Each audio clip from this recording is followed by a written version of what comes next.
There are things you trust without thinking about them. The way you trust the floor to hold your weight when you step out of bed in the morning, the way you trust the air to be there when you breathe. You don't examine these things. You don't verify them.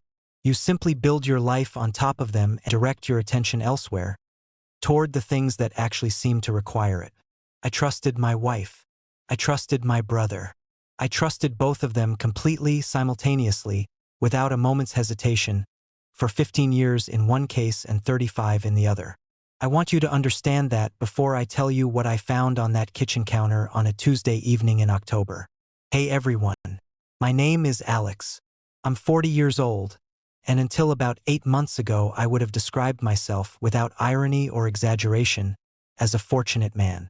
I have 2 children I'm proud of: Liam, who is 12 and methodical and serious in the way of a boy who has decided to take the world on its own terms, and Zoe, who is 7 and approaches every morning as if it contains something she specifically has been invited to discover. I had 11 years of marriage behind me and 15 years of knowing Isabella, who was 37 when this story begins and who had, for most of those 15 years, been the most socially alive person in any room she entered, charismatic in a way that was generous rather than consuming, the kind of person who made you feel more interesting simply by being interested in you. I also had a brother, Ryan, 35 years old, real estate agent, the kind of man who fills a room with easy confidence and leaves it feeling like the energy level drops when he goes. My younger brother by 5 years. My brother, who I had invited into my home so many times I'd stopped counting, who had sat at my dinner table and watched my children grow and borrowed my tools and been part of the furniture of my life in a way that felt permanent and unconditional. I want to be clear about the geography of my blindness. I never suspected Ryan. Not once. Not even when the evidence was assembling itself in plain sight. Because there are categories of betrayal the mind simply refuses to construct in advance. And a man does not build a case theory that requires his own brother as the suspect. The Tuesday evening in October was ordinary in every detail except one. Isabella had left her phone on the kitchen counter. Unlocked, screen up, the notification banner visible. While she ran upstairs to check on Zoe, I was standing at the counter making coffee. I wasn't looking for anything. I wasn't in investigation mode, wasn't primed for discovery, wasn't doing anything except waiting for the coffee to finish. The notification arrived while I was standing there. I read it without meaning to, and the floor I had been standing on for 15 years simply wasn't there anymore. Alex's opening establishes the story's central psychological architecture, the blindness of absolute trust. He identifies 2 categories of trust, marital and familial, and describes both as foundational rather than examined, built into the structure of his life rather than chosen consciously. This is the cognitive condition that makes the betrayal possible. When trust is foundational rather than maintained, it becomes invisible, and invisible things cannot be monitored. The most significant detail in this section is not the notification on the phone but Alex's description of Ryan. The easy confidence, the room-filling energy, the permanent fixture quality of his presence in the family home. Every attribute Alex uses to describe his brother's appeal is simultaneously an attribute that explains how the intimacy with Isabella developed. A man that comfortable, that present, that capable of generating warmth will generate it indiscriminately. Alex's blindness was not stupidity. It was the specific incapacity of a man who had categorized his brother as safe, as family, and therefore as outside the space where threat could exist. Let me go back 6 months before the phone. Because the phone was the end of a story that had been telling itself for longer than I realized. And to understand what I found that Tuesday, you need to understand what had been accumulating in the months before it. Spring. The kitchen smelled of the basil plant Isabella kept on the windowsill. She replaced it every few weeks, always bought the same variety, and the smell of it had become so thoroughly associated with home that I stopped noticing it the way you stop noticing something that has always been there. Ryan was over for Sunday dinner, as he often was. He was between apartments, had been between apartments for what felt like months, though he had his own place he was rarely at, and Isabella had established the habit of including him in Sunday meals with the warmth and practicality of a woman who genuinely liked her brother-in-law and wanted to make sure he was eating properly. I remember watching them from the other end of the table while I was helping Zoe with her fork. Ryan said something, I didn't catch it, and Isabella laughed. A real laugh, the full involuntary kind, the laugh she'd been giving me in smaller portions for longer than I'd been tracking. I noted it and set it aside. The noting without acting on it became a pattern that spring. I noted that Ryan's visits had increased in frequency without a specific increase in occasions that would explain it. No particular family milestone, no project he was helping with, just a gradual elevation in the baseline of his presence that I absorbed without questioning because he was family and his presence was normal, and questioning normal things felt like a category of paranoia I didn't want to inhabit. I noted that Isabella talked about him more, in passing conversation, in references that weren't significant individually but were, in aggregate, a higher frequency of his name than the previous year. I noted that she defended him with a particular energy when he came up in discussion. This last one was the one that snagged something. We were talking in March, I don't remember the original subject, and I made a mild observation about Ryan's habit of starting things without finishing them, some professional project he'd mentioned and apparently abandoned. A neutral comment, the kind of observation a man makes about his younger brother without malice. Isabella responded with a sharpness I hadn't expected, a quickness to his defense that was disproportionate to what I'd said, and then, registering my expression, modulated immediately into something lighter, something that could be filed as her simply being fond of him. I filed it there, but I didn't forget it. By early summer, the phone behavior had begun.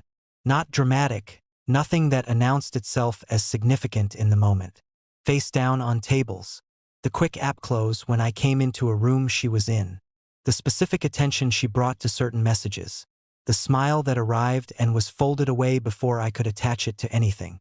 I told myself, she has work things she's managing. I told myself, she's always been social. She has friends I don't know. She has a life that isn't mine to catalog.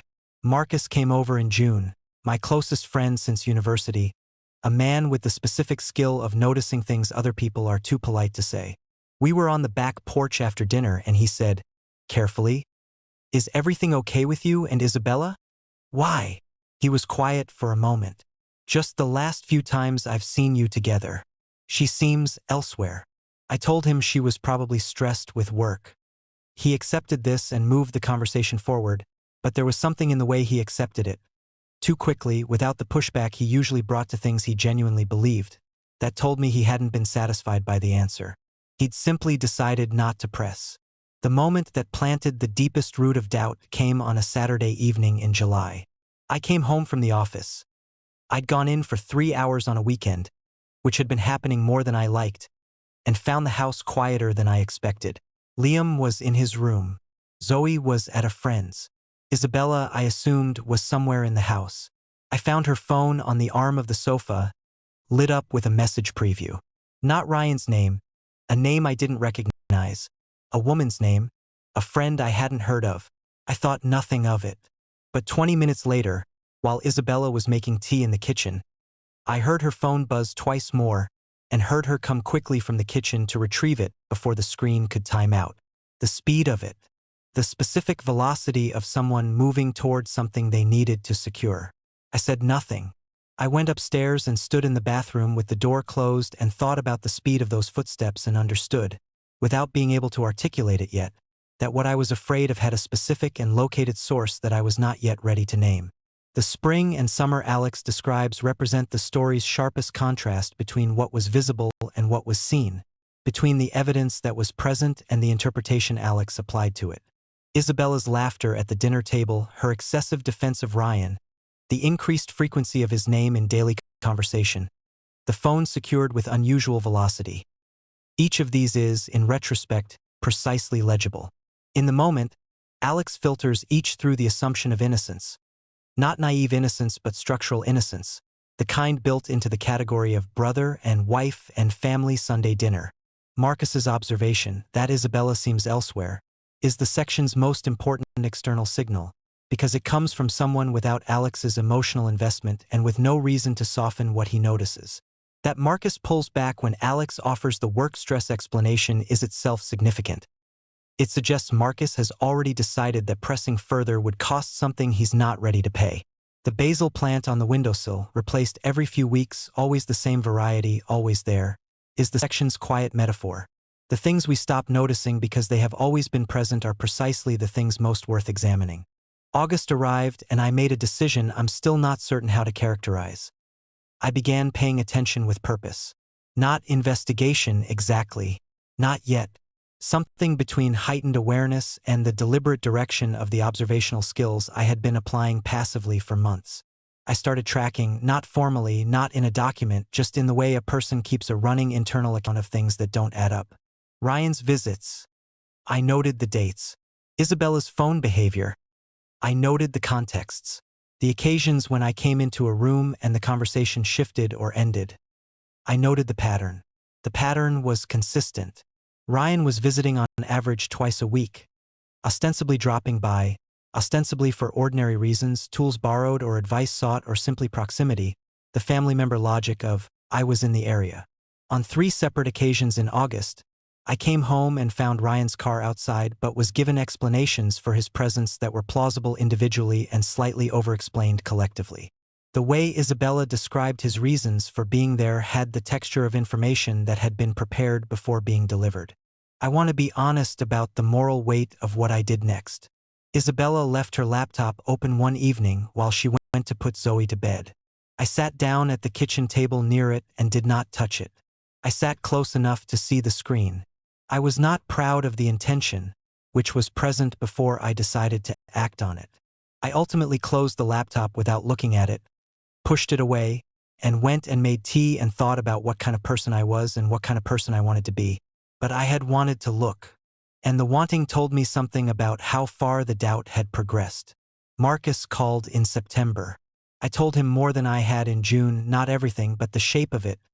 The visits, the phone behavior, the over-explained presences.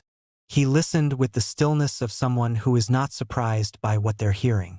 When I finished, he said, Alex, what are you actually thinking? A long pause. I don't know, I said. Something I don't want to be thinking. Is Ryan involved? The question landed like something physical. I had been thinking it for weeks without forming the words. Hearing them in Marcus's voice, direct and careful, was different from thinking them alone. I don't know, I said again. What would it take to know? I didn't answer, but I thought about the question for the rest of the evening and for several days after it, and it reoriented something in my approach, from passive accumulation to the recognition that I was eventually going to need an answer, and that the answer was not going to arrive by itself. The red herring came in late September. Isabella had been exchanging messages with a woman named Priya, a colleague, as it turned out, someone she'd worked with 3 years earlier who had recontacted her about a professional opportunity. I found this out not through any deliberate investigation but through ordinary conversation. Isabella mentioned Priya over dinner, mentioned the job discussion, mentioned that she'd been keeping it quiet because she wasn't sure how serious she was about it and didn't want to have the conversation about leaving her current position until she decided. It was completely plausible. It explained the phone behavior, the quick retrievals, the private quality of certain messages. I felt the specific relief of a man who has been bracing against something and suddenly finds the floor solid again. I held the relief for about 2 weeks.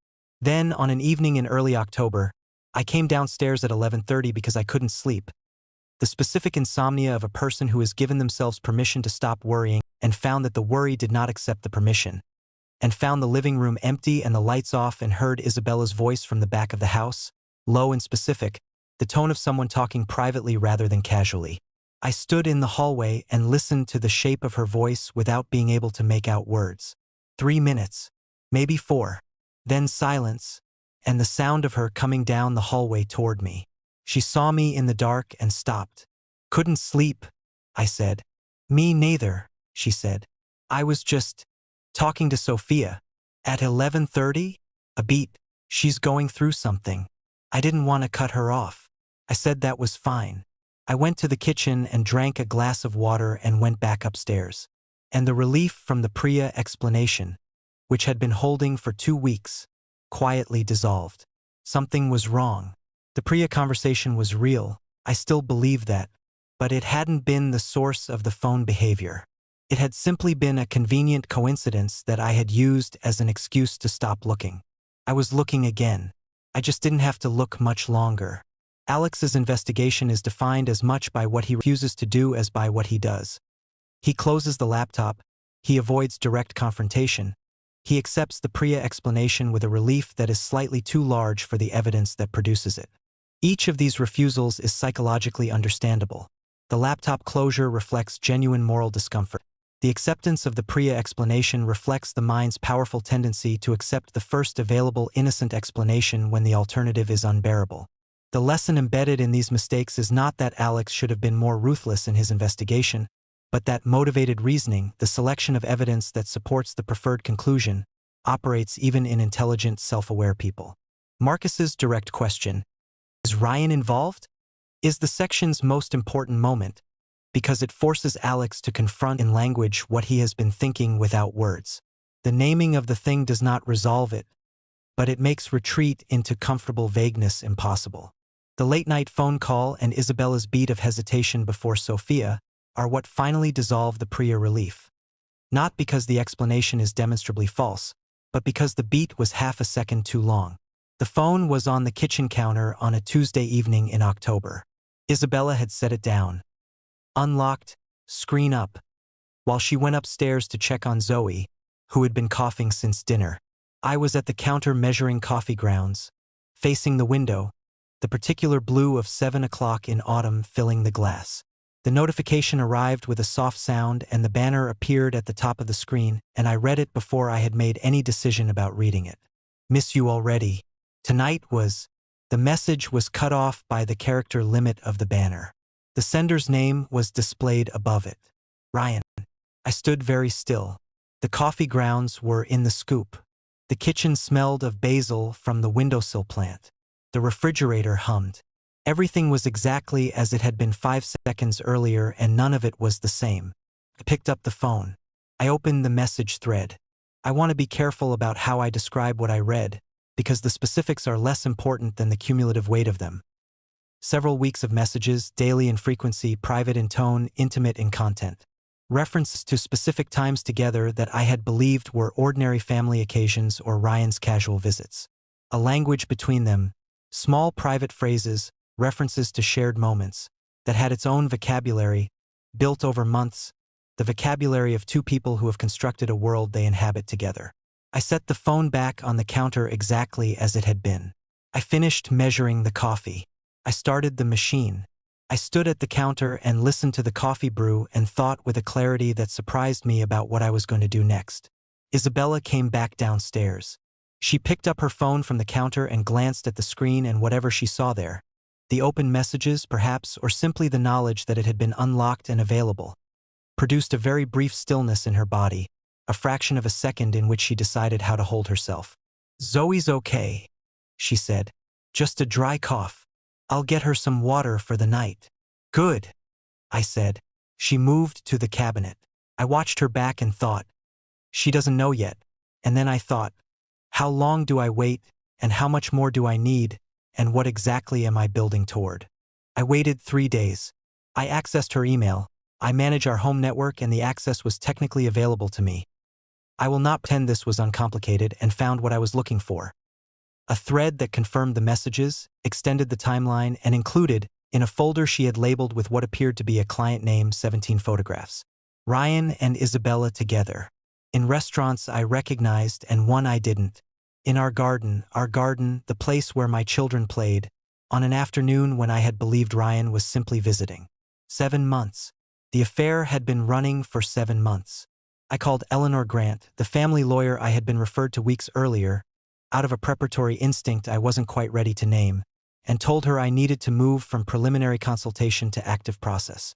She heard the change in my voice and asked no unnecessary questions. The confrontation happened the following Saturday. Liam was at a friend's. Zoe was at my mother's. I had arranged both without telling Isabella why I wanted the house empty. I sat in the living room and waited for her to come downstairs. She came in and stopped when she saw my face. Sit down, I said. She sat. I put my phone on the table between us. I had photographed the most relevant messages and watched her look at it. The sequence of expressions crossed her face with a speed that told me the defense protocols were activating rapidly. First recognition, then calculation, then the selection of a response. Alex, 7 months, I said. I want you to tell me it's not 7 months. A pause. It's not. It wasn't. She stopped. Started again. It wasn't what it looks like. Isabella. My voice was steady in a way I hadn't been certain it would be. I've read the messages. I've seen the photographs. I know what restaurant that is in the one from August. I know what day that was because I was working late and I came home and Ryan's car was outside and you told me he'd stopped in to drop something off. I paused. Tell me what it wasn't. The room was very quiet. The heating clicked on and then the sound became background again. It started as, she looked at her hands. It wasn't planned. It wasn't something either of us intended. How long? 7 months. The words were almost inaudible. Since March. And Ryan. Something shifted in her face. I'll call him. I'll end it completely. I've wanted to. I've been trying to find a way to. I'm not asking you to end it, I said. I'm asking you to account for 7 months. She tried. For the next 40 minutes she tried. A mixture of explanation and defense and genuine remorse that was painful to witness precisely because the remorse was real and the explanation was insufficient, and both of these things were true simultaneously. She talked about the distance between us, about my work hours, about the loneliness she'd felt that she hadn't known how to bring to me. She talked about Ryan's presence in the house, the way the intimacy had developed incrementally, each step feeling small until the distance traveled was not small at all. I listened to all of it, and then I said, I want you to understand something. I heard everything you just told me. I believe that the distance was real and the loneliness was real. What I don't believe, what I am not able to believe, is that the solution to that was 7 months with my brother. I stopped. My brother, Isabella. She didn't say anything. I want you to sleep in the guest room tonight, I said. And tomorrow I need to make some calls. The stillness after I said that was not dramatic. It was simply complete. We sat in it together for a moment, and then Isabella stood and left the room, and I sat alone in the living room with the heating clicking and the evidence on the table in front of me, and understood that the floor I had trusted without examining it was not going to be repaired. It was going to be replaced with something I built myself more carefully. The discovery at the kitchen counter is the story's structural point of no return. But it is not, as it might appear, the moment the marriage ends. The marriage had been ending for 7 months. What ends at the counter is Alex's ability to not know. The distinction matters psychologically. The grief Alex feels is not for the marriage as it existed in the weeks before the discovery, but for the marriage as he had believed it existed, the retroactive realization that 7 months of ordinary life had been simultaneously something else entirely. Isabella's confrontation responses follow a recognizable pattern.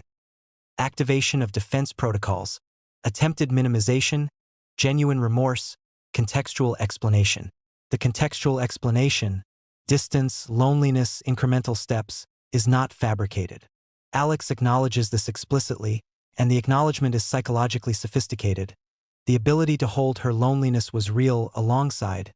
This was not an acceptable response to it, requires a kind of emotional maturity that Alex demonstrates throughout confrontation.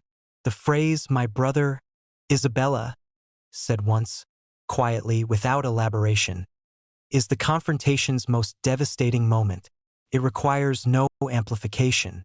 It simply names the specific dimension of the betrayal that no amount of contextual explanation can reach.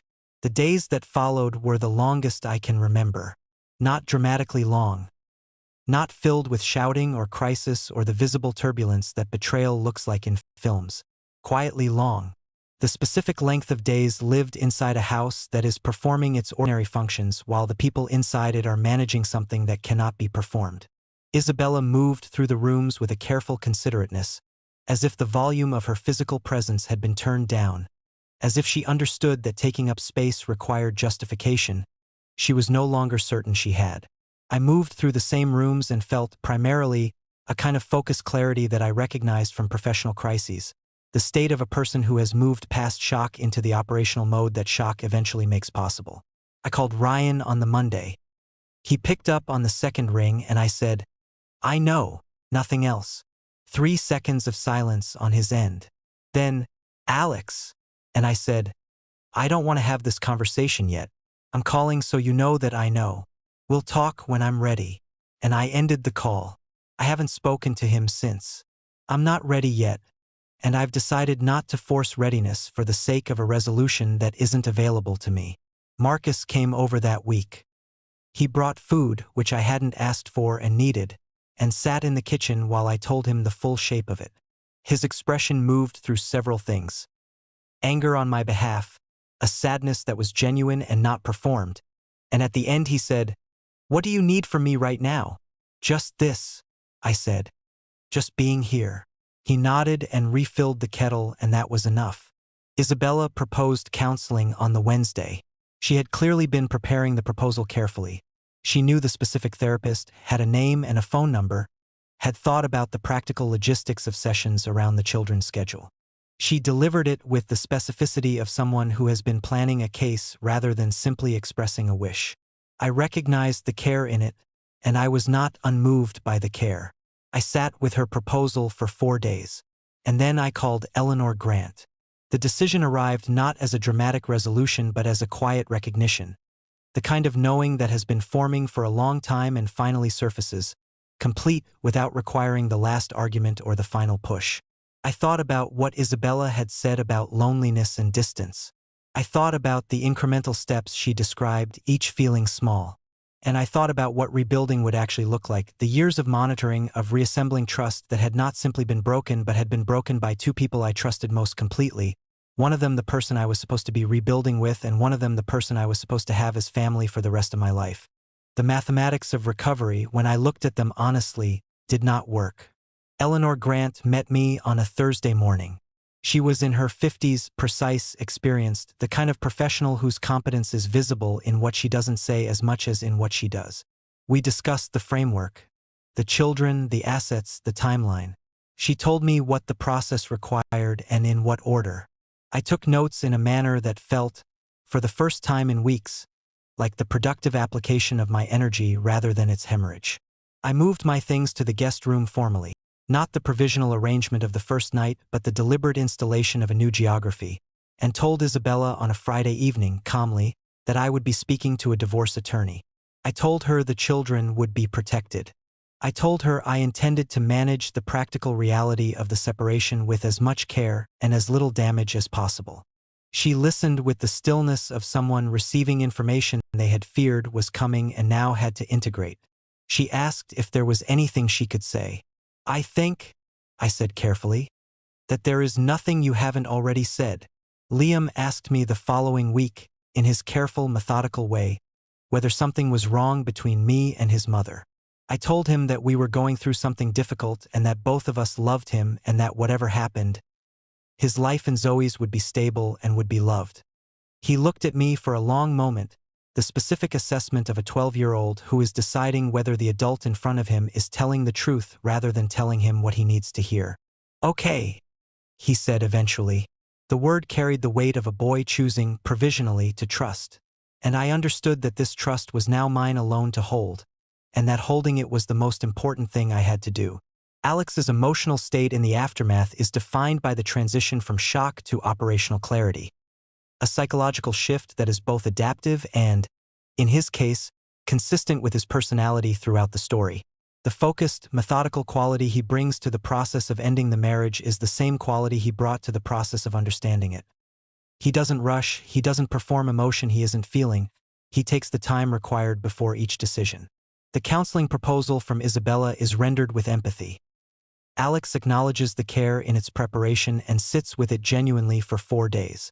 The decision to refuse it arrives not through anger but through honest arithmetic, the calculation of what recovery would cost and whether the cost is payable.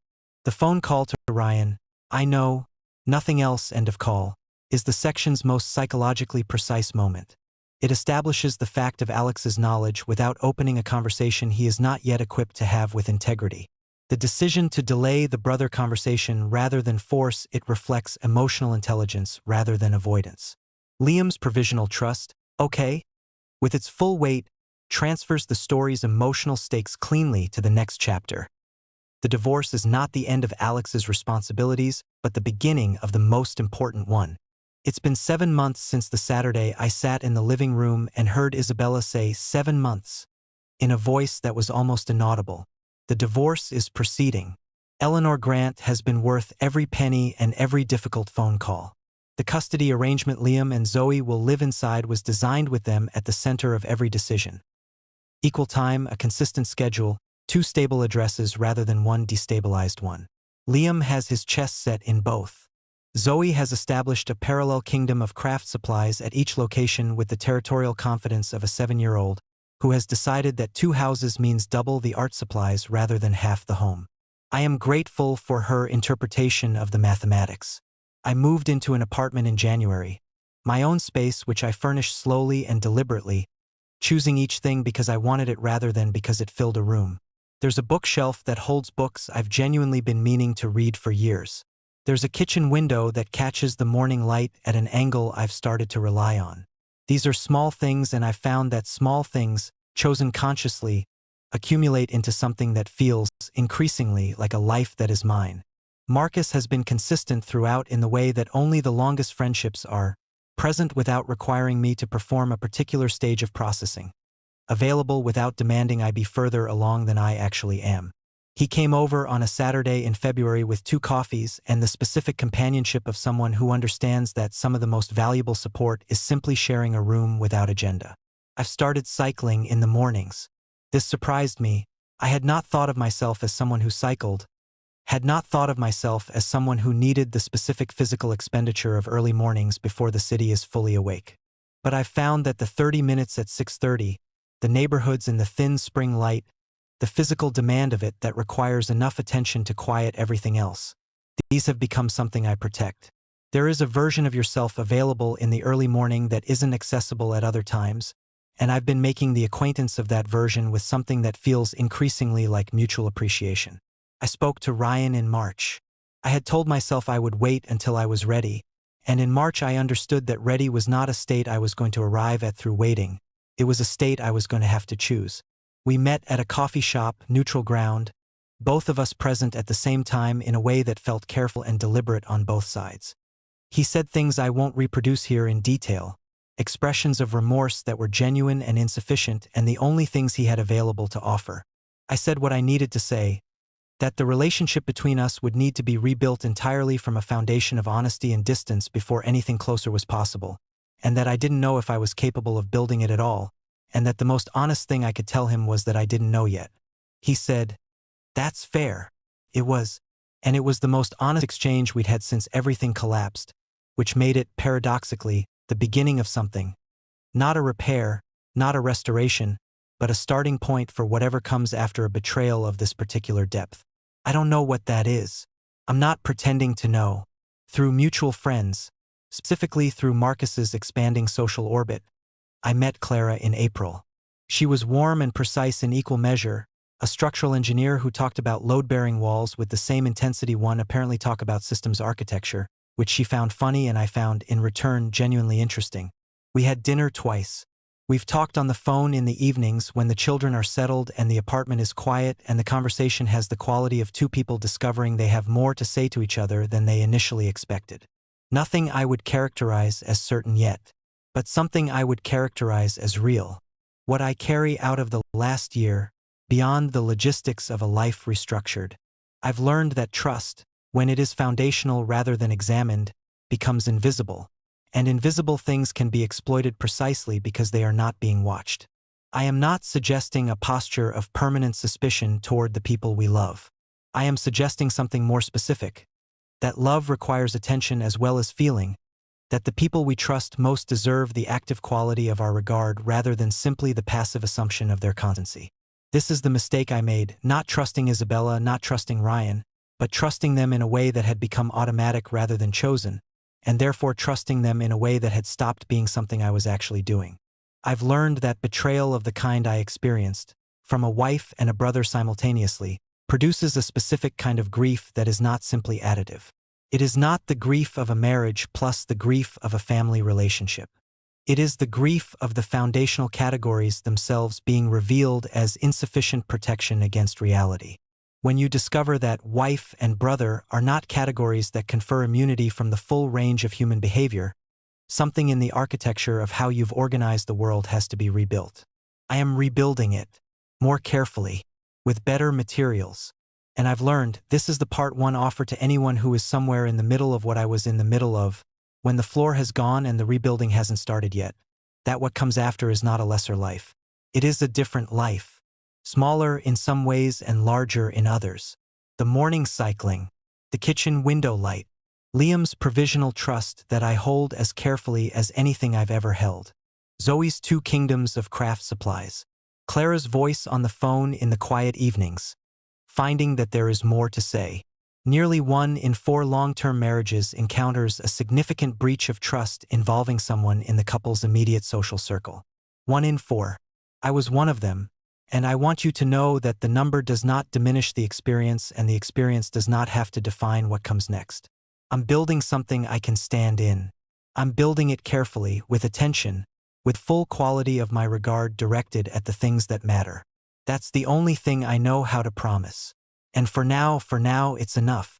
Alex's story is a clear chain of actions and consequences that illustrate how trust, when assumed rather than examined, can be exploited. The initial cause is Alex's automatic trust in Isabella and Ryan. He never questions their behavior because his assumptions about marriage and family categorize them as safe. This blind trust allows Isabella and Ryan to develop intimacy unnoticed, leading to secret messages, private meetings, and ultimately an affair. The next effect is subtle accumulation of evidence. Isabella's defensive behavior toward Ryan, her secretive phone actions, and his frequent visits. Each of these small signs could have triggered suspicion earlier, but Alex's structural blindness filtered them through the lens of innocence. The deliberate investigation in August and October, caused by the growing internal unease and confirmation from friends like Marcus, leads to the discovery of the messages and photos. The final effect is the collapse of the marriage and family trust. Alex moves into operational clarity. He confronts Isabella, contacts the lawyer, sets boundaries, and begins rebuilding life with his children. Every decision, what to observe, when to confront, how to act, is directly caused by prior events, showing a clear line from trust to betrayal to recovery. This framework demonstrates how a combination of assumed safety, overlooked signals, and incremental choices produced cascading consequences that reshaped Alex's life completely.